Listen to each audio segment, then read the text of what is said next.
जय हिंद दोस्तों।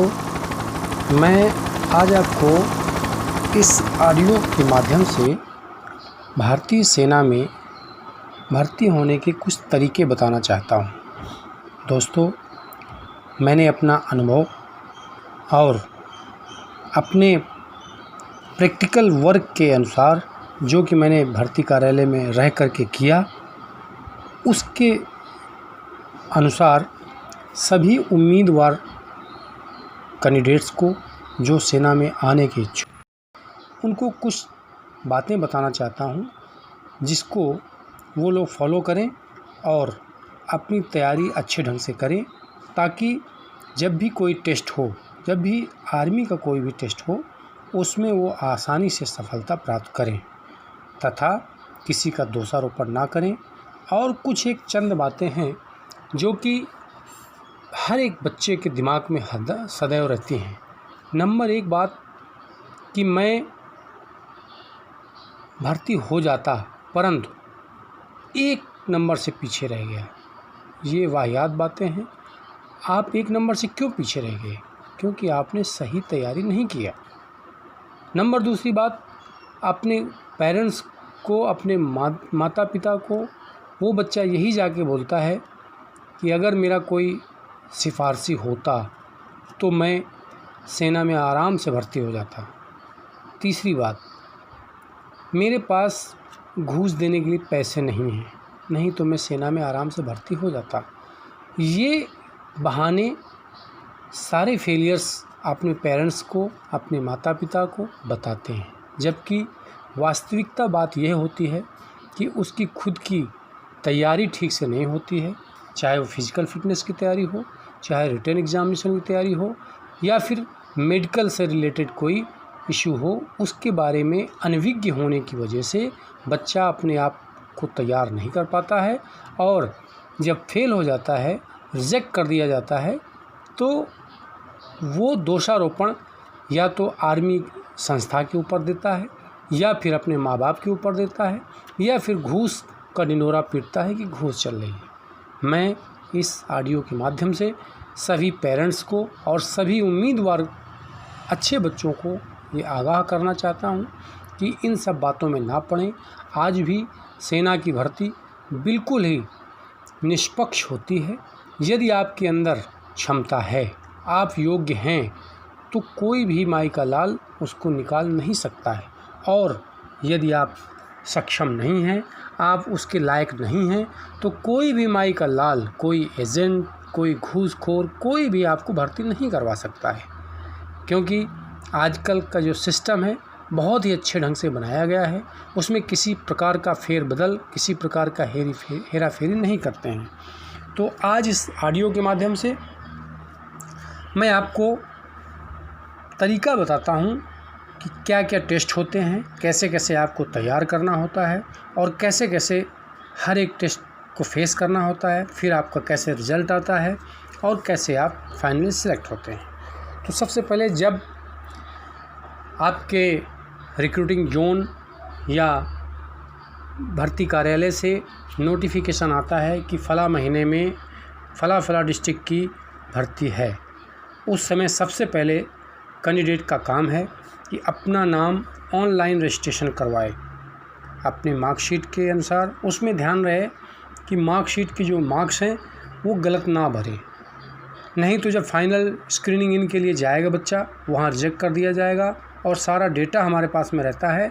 उससे उसको बड़ा दुख होगा, कन्वेंस चार्जेस लगेंगे, फालतू में इधर उधर घूमेगा, इधर उधर सिफारिशें लगाएगा, जो कि सारा कुछ वेस्ट है। इसलिए सबसे पहले जो आपकी मार्कशीट में बिल्कुल करेक्ट इन्फॉर्मेशन है वो भरें और अपना नाम आर्मी रिक्रूटमेंट रैली के लिए रजिस्ट्रेशन कराएं। इसके बाद एक टाइमिंग होता है कि 15 दिन पहले आपका एडमिट कार्ड मिल जाएगा। फिर आपका वही एडमिट कार्ड लेके आपको भर्ती कार्यालय की जो रिक्रूटमेंट रैली साइट है, उसमें वेबसाइट में दिया होता है, वहाँ जाना होता है। वहाँ पर मार्शलिंग एरिया होता है जहाँ बच्चे इकट्ठे किए जाते हैं, उनका प्री हाइट टेस्ट होता है, फिर डॉक्यूमेंट चेक किए जाते हैं, फिर वेटिंग एरिया में डॉक्यूमेंट चेक किए जाते हैं, फिर वेटिंग एरिया में भेजा जाता है, और फिर उनसे एक सर्टिफिकेट साइन कराया जाता है जिसको अंडरटेकिंग सर्टिफिकेट बोलते हैं। इसके बाद रन करवाया जाता है। इसके बाद जो बच्चे रन पास कर जाते हैं उसमें फर्स्ट और सेकंड 2 ही कॉलम बनाए जाते हैं। उसमें जो बच्चा अपना रन करके आ जाता है, फर्स्ट कॉलम वालों को फर्स्ट कॉलम में, सेकंड कॉलम वालों को सेकंड कॉलम में भेज दिया जाता है। इसके बाद रजिस्ट्रेशन दोबारा से होता है जिसमें उसके पूरे पार्टिकुलर भरे जाते हैं। फिर बच्चे का आइडेंटिटी कार्ड बनाया जाता है भर्ती के दौरान के लिए। फिर पीएमटी टेस्ट होता है जिसको फिजिकल मेजरमेंट टेस्ट बोलते हैं। इसके बाद पीएफटी टेस्ट होता है जिसको फिजिकल फिटनेस टेस्ट बोलते हैं, जिसमें आपका हाइट, वेट, चेस्ट ये सब कुछ नापा जाता है। इससे पहले बीम बैलेंस और चिनअप कराई जाती है।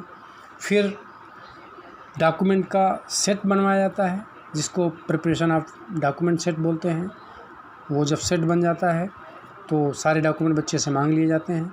इसके बाद RMDS जो रिक्रूटमेंट मास्टर डेटा शीट बोलते हैं उसको भरा जाता है।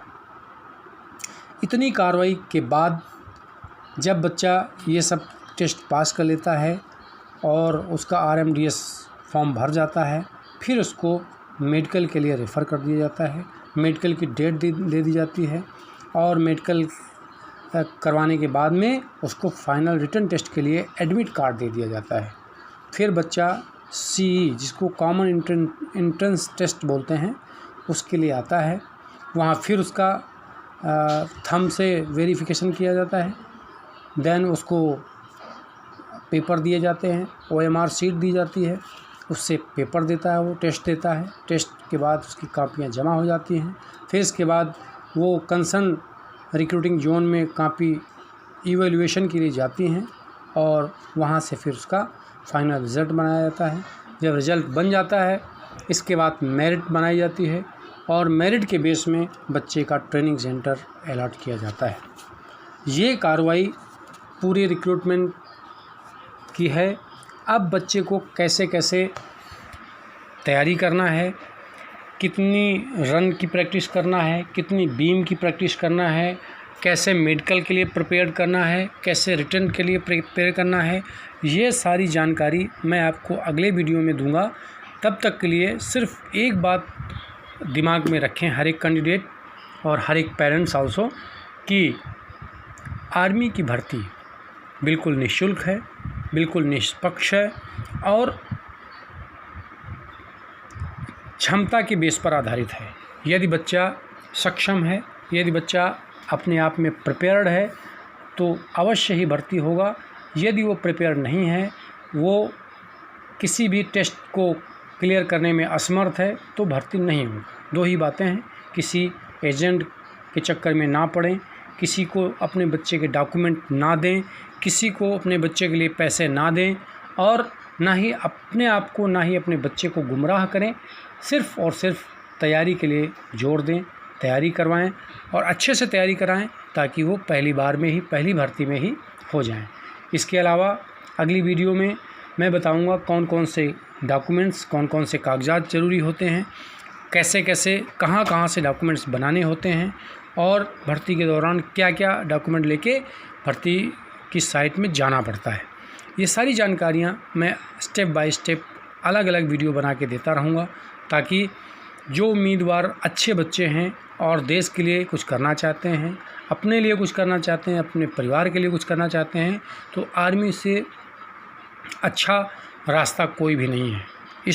इसमें आपको और बता दें, किसी प्रकार का कोई आरक्षण नहीं है, किसी प्रकार का कोई दबाव नहीं है, किसी प्रकार का कोई लेन देन नहीं चलता है। इस बात से बिल्कुल निश्चिंत रहें और अच्छे से तैयारी करें, अच्छे से अपने आप को प्रिपेयर करें। इसके बाद आर्मी की रिक्रूटमेंट रैली के लिए आप वहाँ पे पेश हों तथा अपना उज्जवल भविष्य बनाएं। इसके लिए मेरी बहुत बहुत शुभकामनाएं और अगली वीडियो तक का इंतज़ार करें। अगर मेरे चैनल में आप लोग नए हैं तो इसको सब्सक्राइब और लाइक करें ताकि मैं नई नई वीडियो आप लोगों की जानकारी के लिए देता रहूं और इसके बाद में आपको हर एक जानकारी देता रहूँगा ताकि आप किसी भी एजेंट से, किसी भी घूसखोर से बचें तथा अपने बच्चे का भविष्य बनाएं और अपने जो कैंडिडेट्स हैं वो अपना कैरियर बनाएं और अपना जीवन उज्जवल और उत्तम बनाएं। जय हिंद, जय भारत। डैडी